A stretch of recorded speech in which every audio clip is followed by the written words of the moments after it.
Em um cenário de congestionamentos e fumaças, uma nova onda se move silenciosamente: os veículos elétricos. Em 2024, o Brasil vendeu mais de 177 mil veículos eletrificados, um salto de 89% em relação a 2023.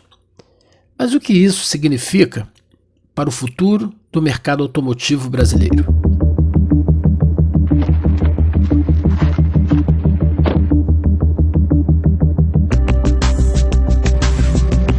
Imagina você dirigindo por aí um carro como esse, sem ruído, porque o motor é absolutamente silencioso, sem fumaça, porque não há queima de combustível.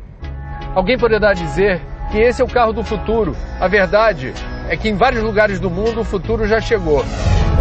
O futuro poderia ter chegado há mais tempo.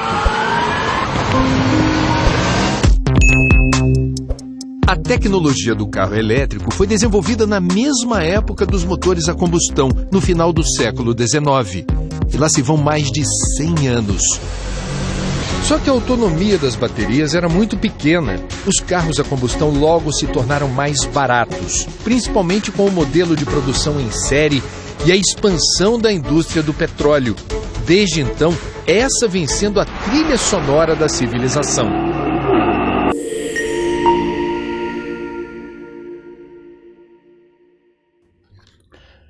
Em 2020, veículos elétricos representavam apenas 0,3% da frota nacional.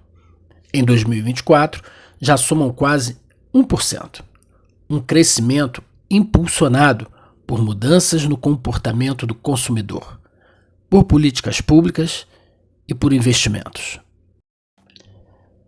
Na Noruega, 82% dos veículos novos vendidos em 2023 foram elétricos. Na China, 36%. E nos Estados Unidos, 9%. Aqui no Brasil, menos de 1%.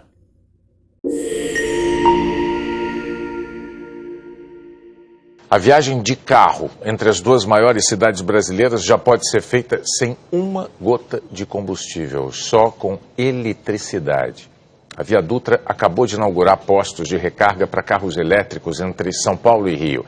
Em vez de bombas de combustível, tomadas. Especialistas afirmam que o Brasil tem um enorme potencial. Nossa matriz elétrica é 85% renovável, o que torna o uso de elétricos ainda mais sustentável.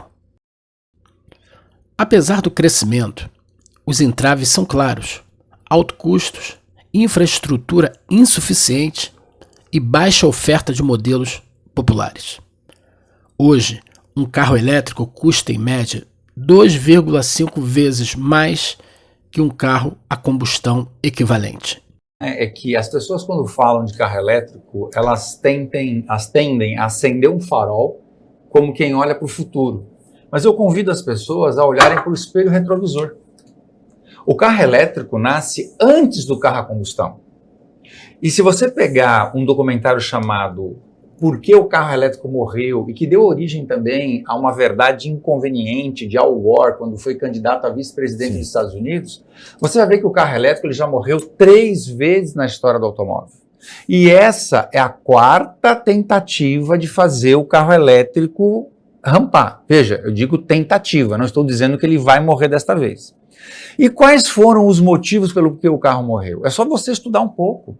É você ver que, apesar de as tecnologias serem diferentes hoje, muito mais sofisticadas do que elas eram lá no começo, quando o carro elétrico morreu, o carro elétrico com bateria e usando a rede, ele tem barreiras intransponíveis para se transformar em algo, por exemplo, 100% dos carros elétricos. Por exemplo, não sou eu que estou dizendo isso, mas o Instituto Manhattan tem estudos que deixam claro que a nossa capacidade de inventar coisa que precisa de eletricidade é muito maior do que a nossa capacidade de inventar eletricidade limpa. Não faz o mínimo sentido você ter uma China, por exemplo, que está fomentando o carro elétrico, quando ela deveria primeiro ter energia limpa. Você pegar um carro elétrico e espetar ele numa tomada onde a energia que está vindo para carregar aquele carro vem a carvão, não cumpre com a agenda de descarbonização. Existem outras coisas por trás do carro elétrico. E agora o que a gente precisa deixar claro. É verdade que o motor elétrico ele é muito eficiente, comparado com o motor térmico a combustão que a gente conhece. Ele é muito eficiente. O que se discute é como você faz com que a eletricidade chegue naquele motor de uma maneira limpa e eficiente. E não é com bateria e não é usando a rede. Por exemplo, a bateria do carro, ela pode ser líquida. Quer ver só? O etanol, que é do Brasil. Ele, se você colocar em forma líquida no tanque e passar por uma célula de combustível, ele se transforma em eletricidade. E aí você tem a melhor matriz energética que existe, porque ela é renovável, né, que é a cana. A cana, durante seu desenvolvimento, ela só captura gás carbônico, então ela faz uma compensação de carbono. 23 litros de etanol substitui 500 quilos de bateria. E aí você tem a melhor matriz energética tocando o melhor motor que existe, que é o motor elétrico. Eu não sou contra o carro elétrico e nem contra o motor elétrico, mas o tempo tem mostrado de que aquilo que eu já vinha dizendo há algum tempo atrás e que aí chancelado em mim, um antielétrico, que eu não concordo, mas enfim, acabou acontecendo.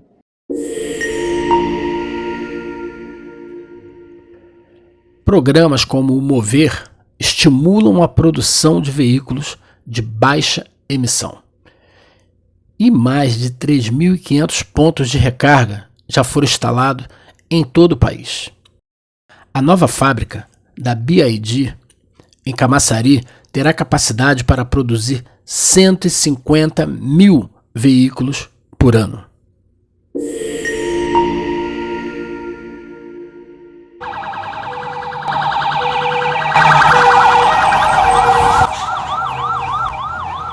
Mas neste mercado, nem tudo são flores. A segurança em caso de incêndio é uma preocupação. Baterias de íon lítio podem entrar em combustão e exigem técnicas especializadas para a contenção. Qual é o drama de uma bateria? O drama da bateria é o seguinte: o fogo é um triângulo, onde a gente tem combustível, comburente, calor. Se você tem combustível, você tem comburente e você tem calor, você tem fogo. Então, por exemplo, papel, oxigênio. Se você não esquenta o papel, ele não pega fogo. Você pega uma lupa, você esquenta o papel, puf, ele pega fogo. Gasolina, oxigênio. Se você não bota calor, a gasolina não pega fogo.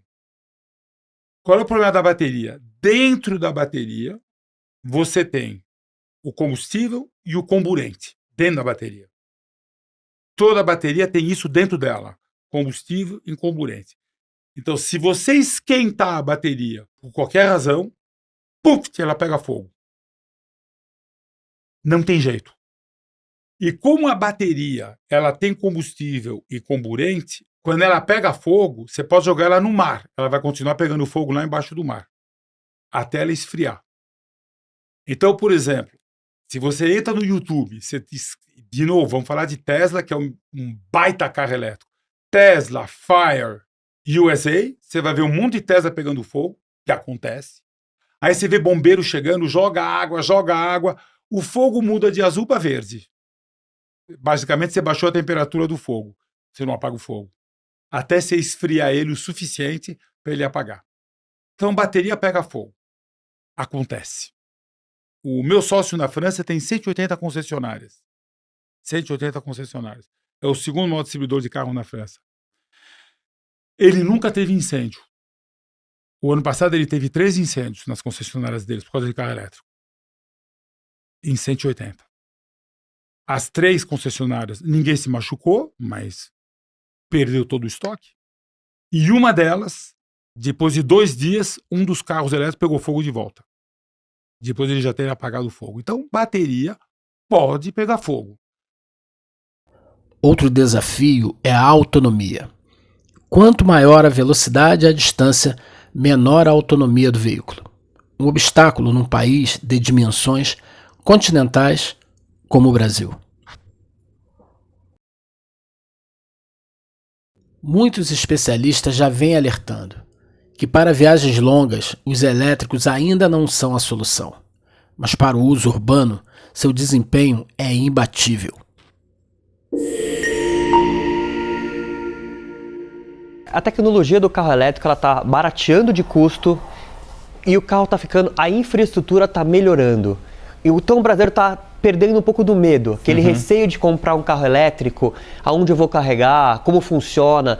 Existe um processo de educação do mercado e as montadoras chinesas, principalmente, elas estão sendo muito agressivas com relação ao custo-benefício. Então, quando uma pessoa vai comprar um carro e ela compara na concessionária o que o carro está entregando pelo preço que ele custa, está vendo que efetivamente os carros elétricos viraram o famoso smartphone ou um celular sobre rodas, porque a tecnologia de telas, a tecnologia de condução, de conectividade é muito parecida num carro elétrico com um celular. Tudo isso está fazendo com que o brasileiro então perca o medo e opte pelo carro híbrido ou carro puro elétrico. O futuro da mobilidade elétrica no Brasil será: primeiro, urbano, onde as distâncias são curtas, a recarga é viável e a eficiência dos elétricos brilha. O caminho está traçado, silencioso, limpo e sustentável. Se você tem interesse por podcast, eu convido você a assistir o podcast Em Tela, onde o biólogo e mestre em hemoterapia, Alexandre Visoni, conversa com o professor Evandro Brasil e com a doutora Rosana Pimentel sobre os desafios dessa área fascinante. E se você gostou desse conteúdo, deixe seu like.